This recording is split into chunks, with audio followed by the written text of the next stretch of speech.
We have another 3-game mini review, and we are going to take a look at these games right here. And I am Jody. I'm Justin. We're a Board Game Perspective. So we have Star Wars Unlimited. This is the Spark of Rebellion starter set, where you got Luke Skywalker versus Darth Vader. Then we have the Tiny Epic Vikings, the expansion and the playmats, and then Project EOS Rise. I don't know if it's EOS or EOS. I don't know. I'm going to say EOS Rise. I think that's how it sounds the best to me. So what we're going to do is Justin and I are going to take a look at these two together, and I'm going to take a look at this one by myself because, well, it's not up exactly. So here we go. Let's jump right into Tiny Epic Vikings. In Tiny Epic Vikings, lead a clan of Vikings over 3 eras in hopes of claiming the icy lands as your own. Play Viking cards that represent your clan's leaders, choosing the best builders, harvesters, explorers, and warriors. Raid and conquer the islands with settlers, build boats and temples to gain influence, and battle for the favor of the gods. So this game is made up of 3 eras. You've got drafting, you've got actions, and then you've got some cleanup. So the drafting is just basic drafting. You got a hand of cards, you're picking one, and then you're passing it around until you're out of cards. And each era, you're going to be doing more cards. I think it starts with 4 first, and then 5, and then 6 cards. So you're going to get more cards as you go on. And then you have the actions phase, which is kind of the meat of the game, where players are going to be taking turns. And so on your turn, there's a series of events. So first, you're going to resolve a battle. Now, this is an optional thing because there may not be battles that have already been started. So, for instance, if you had started a battle on your turn and other players have had the chance to potentially join the battle, do their turns, and it gets back to you, then you're going to resolve that battle. After that, then you're going to take your action. You're going to play a card and do its leader actions and potentially some other actions. Or you can play the card face down to initiate another battle. And after you've done your actions, then it's another optional step where you can possibly dedicate a village. If you have a village that you have raided, then you can place it out on one of the spots available to get another action or potentially beef up the God's Fury, depending on which one you place it on. Now, going back to the battling, you are battling over favor cards. Mm-hmm. And those are very important because that is one of the 2 main ways that you're going to get points at the end of the game. And you can only have up to 3. So if you win a battle, then you get to take that favor card that, if you had started it, you'll choose one of those favor cards on the ends, and that's the card that's being fought over. Or if someone else has initiated it and you win, then basically that favor card is what everyone's fighting over. And what are on the favor cards are either pictures of runes. Well, there's 2 things. There's pictures of runes, which is, most likely what you're essentially putting it out for, and you're trying to get those runes for your score at the end of the game. But there's also an immediate effect if you win, where you can get some resources really quickly. Goodies. And then if you lose, then the God's Fury of your card will go up, and also you will get that God's boon. So there is a consolation prize, which sometimes is actually... Sometimes you actually want to lose. Sometimes you're actually going for that, and that's why you enter the battle anyway. Right. So going back to playing a card. So there's many types of actions that are listed on the card. So your card, you have the top part, which is battling. Basically, whenever you battle, whoever has the most strength will win the battle. Then you have the leader action and then the rune action. So you can do the leader action, and then if you have already played out that corresponding rune symbol, or potentially have gotten that island rune token that matches up with that rune action, then you can perform that as well. So I guess let's go over some of the different actions. Yeah, so those actions might include sailing a boat. So taking your boat on the map and moving it to a different place. You'll just move it the number of I guess spaces. up to the number of of spaces. It might have the sailing boat action times 3 or times 2. Yeah.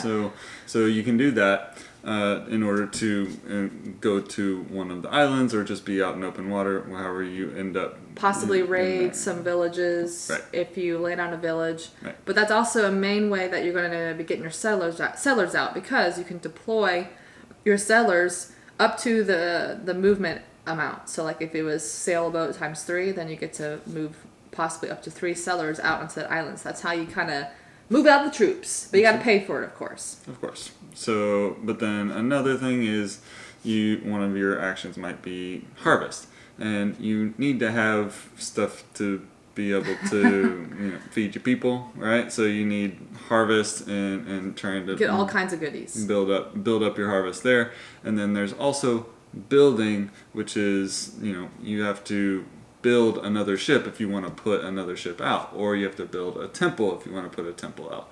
And obviously, the more things you have out there, the more influence you could possibly have over different areas. Yeah, and so the temples, I believe, are worth 4 influence. So you only have 2 temples that you can build out, and the last one can be very expensive. So getting your temples out are going to really help you control an island, because it's like straight up 4 influence. And then what was it? 1 for settler. 1 for settler. Oh gosh, 2 for now ship. I'm forgetting. 2 for ships. If it's docked. If it's docked in that area, you get 2 for the ship. 1 for settler. Yeah. So if you have control of that island, then you get to take the island rune token, which is one of the other main ways you're going to score points at the end of the game. So that's very, very important. Mm-hmm. There is a way to steal the island rune token from other people if you take over influence and you have them. Well, if you take over control and have the most influence, then you get to steal it. Yep. And every time you pick up one of those rune tokens or it gets stolen, the god's fury is going to increase.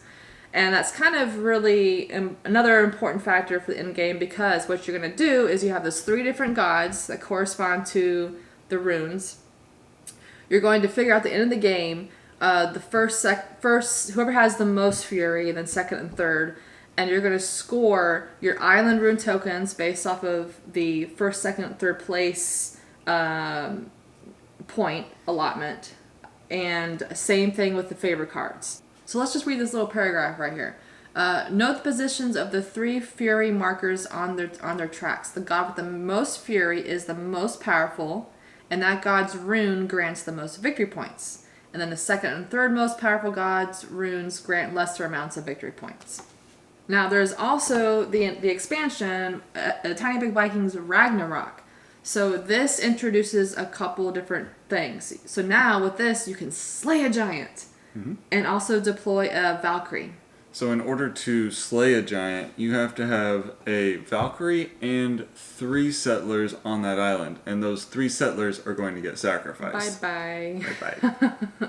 So one of the games we played, I ended the game with all of my settlers on my player board because I had deployed multiple Valkyries, and she had like all my settlers were sacrificed. Yeah, but you had all the giants too. So. I did have a lot of giants. So and then you will be deploying a Valkyrie through basically whenever you lose a battle, that god's boon, that corresponding rune is what you can deploy the Valkyrie. So you only have 3 Valkyries, and it's 1 for each of the runes. And so whenever you lose that battle of that rune, then you get to deploy that Valkyrie, and that's going to be an additional influence and, of course, a prerequisite to slay a giant. Now, with this expansion, you're going to be getting more points, and you can get a lot of points through slaying giants. So on the back, so basically, the points on the different giants on the islands are unknown until you have slayed it. Then you can see what the points are, but no one else knows what they are. But there can be quite hefty amount of points there, especially if you slay 3 or 4 of them. Yeah, so slaying giants can be quite profitable at the end. What did you think about this Tiny Epic experience? Keeping in mind, I've only played Tiny Epic Galaxies and Tiny Epic Dungeons, and now this. Did you play Dungeons, or was it just Galaxies that you played? I played them both. You played Dungeons too? Yes. Okay. So what do you think about this version of Tiny Epic Vikings? Definitely the best one yet. I did not. Out of what we played, because there's like a bajillion that we have not played. Yeah, out of what we played, I haven't liked the other 2 that I did play at all. I found them boring a little bit. I didn't really love them. This one had the right amount of kind of strategy and fun, and there was a good amount of stuff in here to kind of keep you entertained and keep you thinking and on your toes. Yeah, I thought it was really well done. This is definitely my favorite out of the ones that I played. I felt like the gameplay was great. Definitely the production, really good production, especially with the playmat. You should see the playmat. We'll have B-roll where you can see it, but I feel like there's a lot of game in this box, which is what Tiny Epic Games go for. But I think they accomplished it. But I feel like this was a much better one than the other ones we played. Just a better game, better. I don't know. I just feel like everything in here was good, and we also like some of the mechanics. Like did you like the thing of playing the cards, and then those runes can be, satisfy some of the rune actions for you to play. Yeah, it almost gives you a little like, and this is kind of stretching a little bit, I think, but it's kind of like a Splendor feel where you put your cards down and then you've got the runes that are on there, and then you use those to then accomplish other actions or other things. Yeah, and then there's that area control over the islands, which I'm not big into area control games. It's not my favorite. Because I'm terrible at area control for some reason. My mind can't I just can't figure it out. But I like this one. I think this one was fun. Nothing too crazy, and it can get a little mean. It can get a little bit mean, especially at yes, we've had some. You were just trying to just get me at the end just for fun without But yeah. So I feel like the area control was fun. It's fun sailing your boats around. I really enjoy that. Yeah, and the expansion, I thought the expansion was good. I don't feel like I have to play or don't have to play with it. I feel like it's in the middle. Like, if you want to play with it, sure. If you don't want to play with it, sure. Like, I feel like it's good. I mean, I'm generally not an expansion kind of person, so I would play either way. I'd probably choose without, just because it's a little simpler for me in my mind, but it's not that much more complicated. Yeah. So it's not like I would still certainly play with the expansion if somebody wanted to. I do like slaying giants.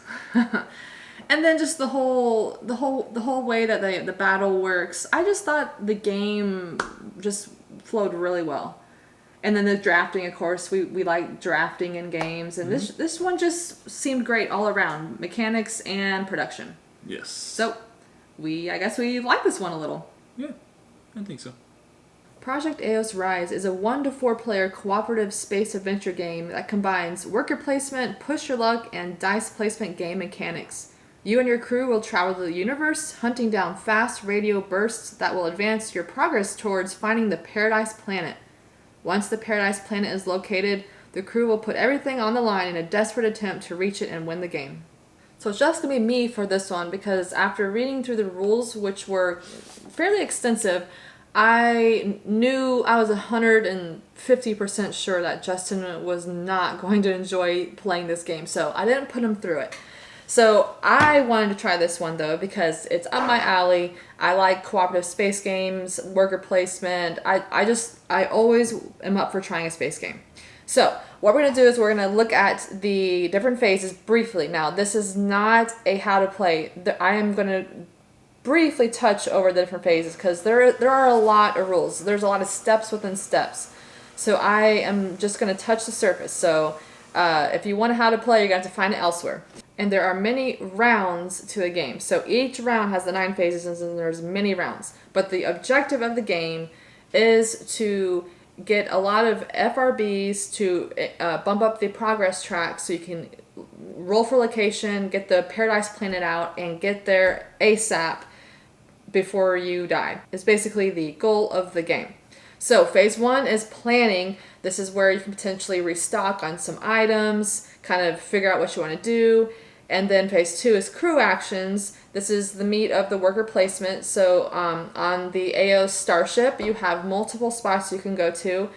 A lot of them are covered, so you cannot go there until you have built those rooms. So there are places where you can go to train, basically increase your character's skill, because each character has their own player board that will have a skill track. So the basic skill, and then it'll branch off into 3 options you get to choose the advanced track that you want to go on. So you can go to rooms to bump that up. You can go to rooms to decrease your stress. At the top of your player board, you will have stress that will go up, and whenever you max out your stress, then you will have to bump back your skill, so it's not a good thing. So you can go to rooms to bring that down, kind of heal yourself. There's rooms to get shield tokens, which are super helpful. There's rooms where you can go to get, basically do like this pick up and deliver type thing. You're going to roll for location for a cargo token, and if you get there, then you can do whatever the card is that you drew. You can get mining tokens out. So there's several things that you can do with those worker placement actions. So every player is going to go until all of your dudes are out. And if the commander has reached a certain level on his character board, then everyone's assistants come out. So basically you have 2 dudes per character that you can place out, which is very important to get to. Phase 3 is the Starship EOS Warp. This is where the ship can move, and it moves around the board, trying to collect different tokens. You'll be battling if you land or go through alien ships, and the speed is determined by, I believe it was the engineer, however many warp icons you have passed or on. That's the movement that the starship can go. Phase 4 is EOS attack. So if any of the alien ships were in pursuit, so you landed on or went through them when you warped, then you will have a chance to attack them, and you will do multiple rounds until they're defeated if you want. But there is a chance, or there is a way to kind of flee the battle, and then you will basically try to defeat those alien ships through matching dice symbol on those damaged cards, and you'll get some pretty nice rewards if you can do that. And next up is Phase 5, which is alien ship movement. So you're going to draw cards for all the ships that are out, or the types of ships that are out in the universe, and then depending on its movement is where they'll move throughout the universe. So some might go toward FRB tokens or toward your starship, and it has like the movement value and such. And then Phase 6 is the alien attack. So this is where if the aliens have reached you, then they're going to come attack you. And so you will potentially, if you have shield tokens, definitely you can cover up some of those slots. So if you roll a hit, but it's where the shield token was, then you don't actually take a hit, you just spend that shield token. Phase 7 is the redeploy alien ships. This is where you're going to roll for location and put out the ships with extra tokens on the board. And then Phase 8 is extinction and events. So there's an extinction track, which you will bump this up. And basically, if you are hit during, I believe, the alien attack, then you will also, wherever you are on the extinction track, you will lose or get additional damage. And it's also kind of a game tracker. So if you get all the way to the end of the track, then you're dead. So you don't want to get it all the way past, I think it's year 7. And then also you will flip over an event card corresponding to where the starship is in the universe, which color it is at. And then Phase 9 is kind of some refresh, some funding. You're going to refill some spots. And so the funding is you're getting some money based off the track, the funding track. And then you kind of start all over again after you refresh the shield tokens. Can't forget that. Shield tokens are very, very handy in this game. And you're going to keep doing all that until you have reached the end of the progress track and the Paradise Planet gets out. Then you start the last dash. And this will have a couple, basically the steps, the phases kind of switch around, and there's a new set of phases or steps that you need to follow. And you're trying to get to that Paradise Planet as fast as you can. And then if you get there and have no alien ships there or have killed whatever is in pursuit, then you win the game. So, okay, some thoughts. I feel like the production is pretty good. It's good components. I love dice in games, and I liked these dice. I liked the colors, and I liked the different symbols. The board was cool. I liked the universe and the EOS ship, starship. It has some tracks. I like tracks.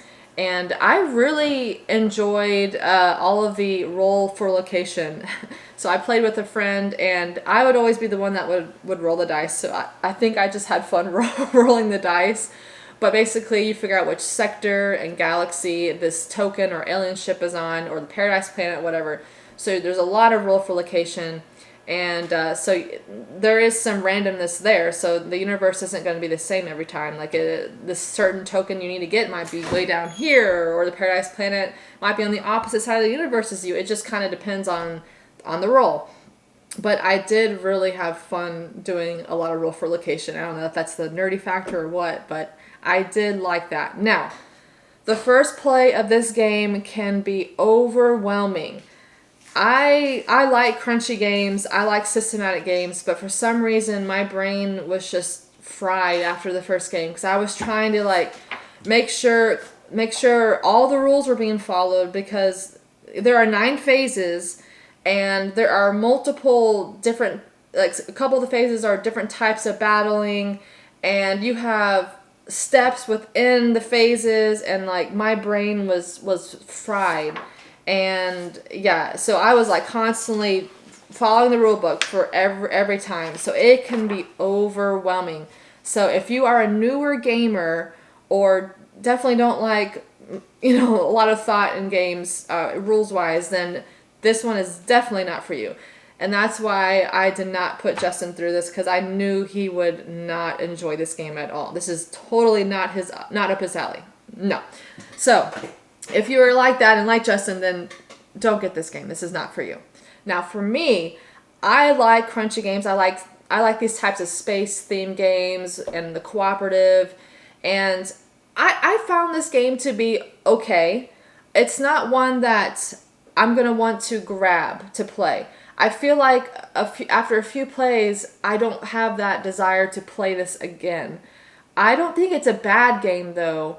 I do like a lot of the aspects of the game. Like I mentioned, different tracks and different battling, and some of that pick up and deliver and moving the ship. And I did like a lot of the stuff, but for some reason, I don't know if it was just too many steps within steps and just things to remember that I just didn't want to have to try to make sure we're getting every rule, because I'm one of those people that wants to make sure we're playing every rule right. So having 9 phases with steps within each phase, like I don't know if I just was too tired too exhausted from trying to make sure we're playing everything right that I just don't want to go back to it. It's highly possible, but definitely after our first play, it gets better, but there's still a lot to this game. Now, I also don't know that I really enjoy the fact that you have to play with all 4 characters. So if you're playing a 2-player game, which is what I did mostly of, each player has to play 2 of the characters. So you're managing 2 characters per player, and if you're obviously playing with 3 players, and one person's gonna have to play 2. I don't think I really like that. I just like where the game is you just get to play one character. I think that's why I don't like solo gaming sometimes, because for some reason I just don't like the idea of having to control like another player. I just want my one character that I'm playing. So I don't know that this feels highly replayable for me. I feel like we kind of figured out what we're supposed to do throughout the game, and then we just have to try to, achieve that. While there will be some differences each game because the universe will be set up differently, I just feel like it was the same thing you're shooting for once you figure it out, and I don't know, I don't think it's something that I'm gonna jump to play over and over, and I think I'm good with it. But keep in mind, if this does look interesting to you and you do like a lot of steps in games and a lot of different things going on in space, then maybe try this one. This might be for you. I think I'm good with the game. I think I've had my plays, and I think I don't need to play it again. But it's not a bad game, so keep that in mind. So that is Project. Oh, let me pull it up. EOS Rise from Random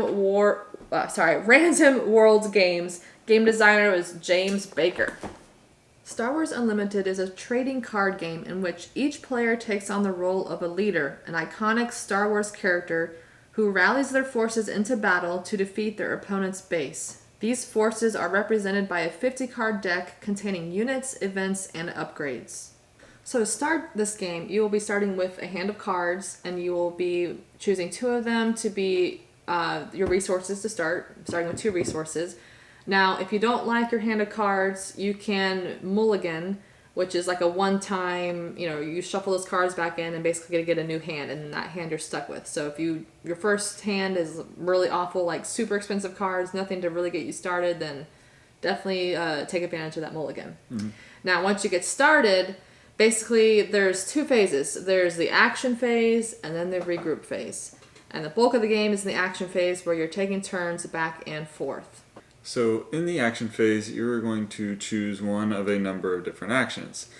One of the actions you can choose is to play a card. Now, you can take one of those cards and you can play it, and say it's a unit, you can play it into one of the arenas in which you're going to be fighting. Or it might be an event card, which might be kind of a one-time thing that happens really quick, and then it goes straight into your discard pile. Or it might be an upgrade, where you're going to potentially upgrade another unit that's already out there, basically give it extra strength and defense.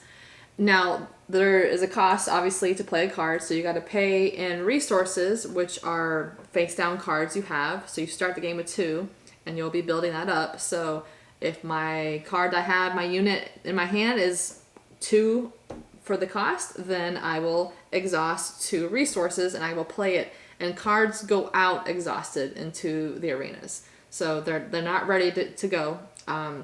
They're sideways, so they're exhausted. Another thing you can do is attack with a unit. So if you have a unit in one of those battlegrounds that is readied, then you can attack. So if you have a ground units can attack your opponent's ground units, obviously, but they can't attack space. So only space to space and ground to ground. And either of those can go to the base. So you get to choose with that unit if you want to attack another unit in that arena, or go straight to the base and deal damage. However, there are some cards that might say Sentinel on, so if you have that, or if your opponent has that card in that same arena, then you have to attack that first before you can go to the base and destroy him. Unless you have a card that says Saboteur, that lets you ignore that, and some shields, I think, and yeah. And next, you can use an action ability. So if on your card there is an ability, then you can potentially tap it to use whatever it is. Sometimes there might be a cost to use it. And then another action you can take is that you can pass. Now, you can either just pass, and the other person could still be playing, and you could potentially come back in at some point. Or you can take the initiative, which is essentially signaling that you are out for the round.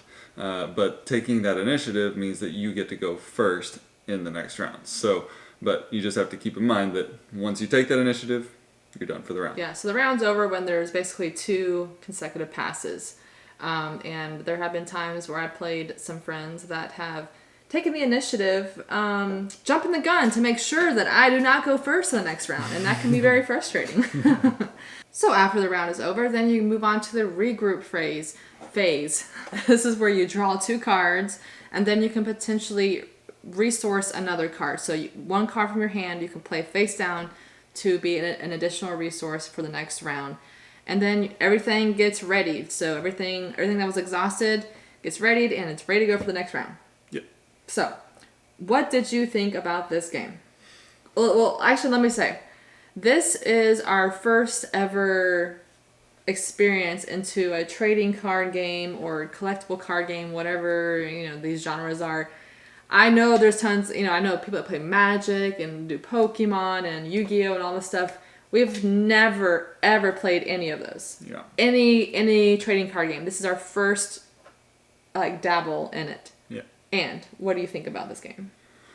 As far as the gameplay goes, the way that it actually, is done, and, you get 2 people that both have starter decks and you're going against each other, I think it's a really good game. I like the way that it plays. I like fighting in the 2 different arenas, and then you can also just go after their bases, and you've got the resources that you're using to do these things. And then when it comes to, but then if it's like you're gonna play against somebody that wants to really take it seriously and they're gonna build up a deck that's really, I don't have any You're desire. a casual Star Wars Unlimited player. I am a very, very casual Star Wars Unlimited player. I really enjoy the mechanism of the game, but to get the most out of it, I'm not willing to put in the work to get, I guess, the most out of it. You don't. You can play the game with starter decks, and that's fine. I know, and get my butt kicked. Not necessarily. It depends. So the starter decks like this is fun. We really have enjoyed it. We've been playing this a lot. And then I of course get into this a little bit more. So this is my first ever experience. So I actually even got myself, like, with the gift card I got some binders. And I have another friend who's really getting into this, so he's been giving me a lot of his extra cards, which has been filling this up for me, which I really appreciate. Mm-hmm. So with this game, of course, you can dabble in creating your own decks. You have to have 1 leader, 1 base, and at least 50 other cards. So I'm the one that wants to maybe play around with that, creating your another deck. Like, I'm not going to be super into that, just like casually trying to play around, throw in some new cards and stuff. But I definitely love the I love the game. I almost feel like if you like Star Realms and Star Wars deck building game, like if you like those types of games, like I feel like this has some similar feels. You know, you're trying to attack the opponent's base, and then there might be Sentinel cards that makes you attack that first. Like in Star Realms, there was some bases or whatever they're called that you have to attack that first. So I feel like there's a lot of similarities and, you know, good feelings that we've had with those games, that I feel like there's some of that in here as well. Mm-hmm. Like these 2-player dueling games, and definitely Star Wars. I mean, that is the only reason why I was slightly interested in just touching inside one of these trading card games and just giving it a little try, was because of the Star Wars. I was into it. But what's your final verdict on the artwork? What do you think about it? The artwork, it's not my favorite. I don't hate it. Like I like some of it. I think I like more of the vibrant colors, more like. Now I haven't played Disney or Lorcana, but the cards, the art on that is just lots of color and gorgeous. But it's not my favorite. But you like it, right? Yeah, I definitely like it more than you do. I think it still leaves something to be desired in the artwork, but I definitely like it more than you do, for sure. Yeah, now this is not an overly complex game either, which is nice. I mean, pretty simple thing. You're just picking one of those actions, and it's a refresh phase. It's really not an overly complicated game. And I think we both really enjoyed that there were like these 2 arenas. I think it's really fun. And kind of thematic that, you know, you have the space arena and the ground units, you know, and I think it's really cool that, you know, you're just battling in these 2 arenas, and you can also go to the base. I don't know. I just really enjoyed it. This might become one of my most played games in 2024, if not already. I played this a lot with some friends, a couple friends, and I am loving this game. I'm having a blast. Lightsaber. Bzzz, blast. So you'll play this one with me, right? Yeah, I'll definitely play Especially this one. Future starter decks. I think the next one coming out is going to be Mandalorian in there. So I definitely want to get, you know, some Grogu action and, you know, some plays there with that. So that is Star Wars Unlimited. Definitely liking this one. Mm-hmm. And that is our thoughts on these games. So let's rank them. Obviously, you did not play this one, so rank 1 and 2 here between these 2 games. Which one did you like or enjoy playing better? That's tough. I don't really know. I hadn't had a chance to really think about that. I feel like I would be more likely to go to Star Wars Unlimited, because it's probably an easier setup, and it's just I do all the setup. I understand. But then, like, the actual gameplay, I tend to like simpler. And it's faster. Like, I mean, it's a little faster. So I'm probably gonna opt for that type of game. That means nothing for how much I liked Tiny Epic Vikings. I really did enjoy this game. I thought you this would be an easy one too for you, but I guess not.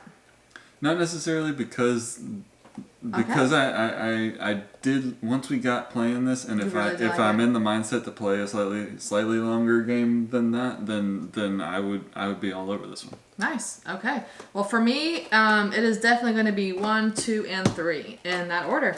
Yeah, I love me some Star Wars Unlimited, but I did like this one, and this one not as much. So that is our thoughts. Which one interests you the most, or would you like to try the most out of these 3? And who else has dabbled into the Star Wars Unlimited world?